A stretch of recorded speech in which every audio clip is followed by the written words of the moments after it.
Урматтуу телекөрүүчү, Нур телеканалынын эфиринде жаңылыктардын кыскача топтому, аны сиздерге тааныстырып, студияда мен Иса Нурбаев. Саламатсыздарбы? 4 адамдан турган куткаруучулар тобу эркек кишинин сөөгүн алып чыгып, милиция кызматкерлерине өткөрүп берген.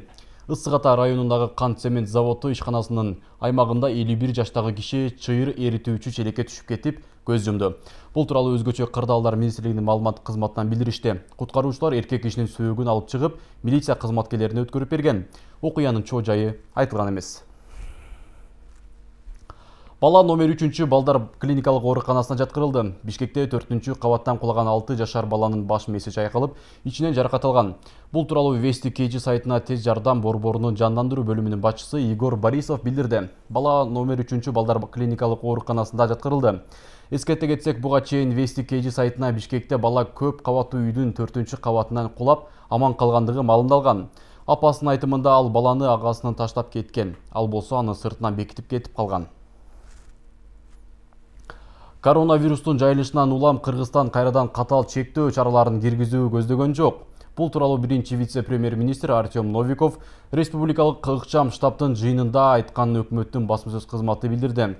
Ага ылайык Новиков былтыркыдай экономикалык ишмердүүлүккө биротоло чектөө киргизүү планда жоктугун билдирди. Бирок оорунун ыктымалдуу кесепетине даяр турууну зарылдыгын айтып, коопсуздуктуу чараларын олуттуу көңүл бурууну, санитардык талаптарды аткаруу керектигин кошумчалады. Борбор калаада 1, 2, 3, 4, 5, 9, 11 класстардын окуучулары мектепке барып окуп жатышат. Ал эми 6, 7, 8, 10 класстар онлайн окутуу ыкмасында билим алышууда. Бала бакчаларга мектепке даярдоо тайпалары жана муктаж үй бүлөлөрдүн балдары эле барууда. Калган аймактардагы билим берүү мекемелеринде Бишкектегидей катаал чектөө жок. Кыргызстанда бүгүнкү күнгө карата COVID-19 коронавирус инфекциясына каршы 417 адам эмделди. Бул тууралуу Саламаттыкты сактоо жана социалдык өнүктүрүү министрлигинин басма сөз кызматы билдирди. Маалым болгондой, бир суткада жалпы 113 адам эмделген. Бишкекте жалпы 177, Ошто 173, Чүй облусунда 62 адам вакцина алды. Эскерте кетсек, биринчи этапта Sinopharm Кытай вакцинасы менен 75 000 адам эмделет. Тышкы иштер министрлигинин консулдук кызматынын директорунун орун басары Бактияр Шакиров көз жумардан мурун ага сайылган дары-дармектери ооруканага келген.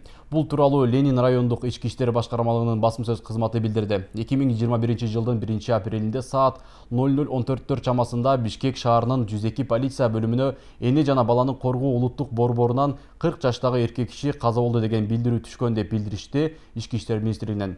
Ленин райондук ички иштер башкармалыгынын ГОМ-2 тергөө ыкчам тобу алгачкы маалыматтарды келгенден кийин алышкан. Көрсө 31 март күнү саат 22:30 чамасында жаран 1982 жылы туулган эне жана баланы коргоо улуттук борборуна дары-дармектер менен уколун алып келген. Медайымдар ага укол сайып алгандан кийин ал өз жаман сезип, медайымдын биринчи жардамына карабастан ал эс-түшүн жоготуп, ошол замат көз жумган. Бул факт Ленин райондук ички иштер башкармалыгынын кылмыштардын жана жоруктардын бирдиктүү реестрине катталды. Мындан тышкары өлүмдүн себебин аныктоо үчүн бардык зарыл болгон соттук медициналык экспертизалар дайындалды. Ош облустук ички иштер башкармалыгынын кызматкерлери тарабынан жасалмакчылар жасаган жарандын кармады. Бул тууралуу облустук милициядан билдиришти. Сотко чейинки өнүрүштүн жүрүшүндө жана ыкчам маалыматтардын негизинде Кара Суу районунун Фуркат айылында Өзгөн районунун Старая Покровка айылынын 34 жаштагы тургуну $2000 акчасын бирөөгө берип жаткан жеринен кармалган.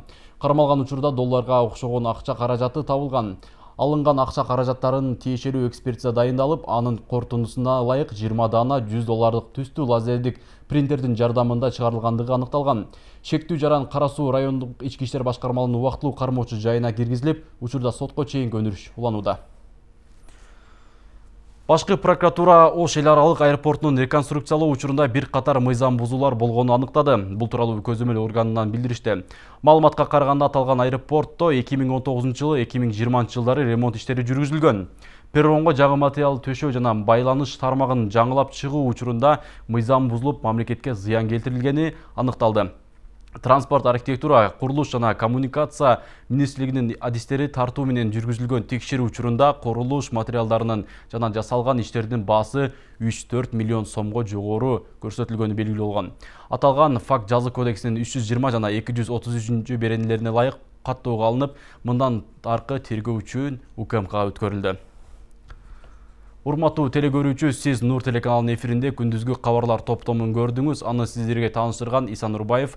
Бул жана башка жаңылыктарды экрандагы даректер аркылуу биздин мобилдик тиркемелерден тапсаңыз болот. Күнүңүздөр көңүлдүү улансын.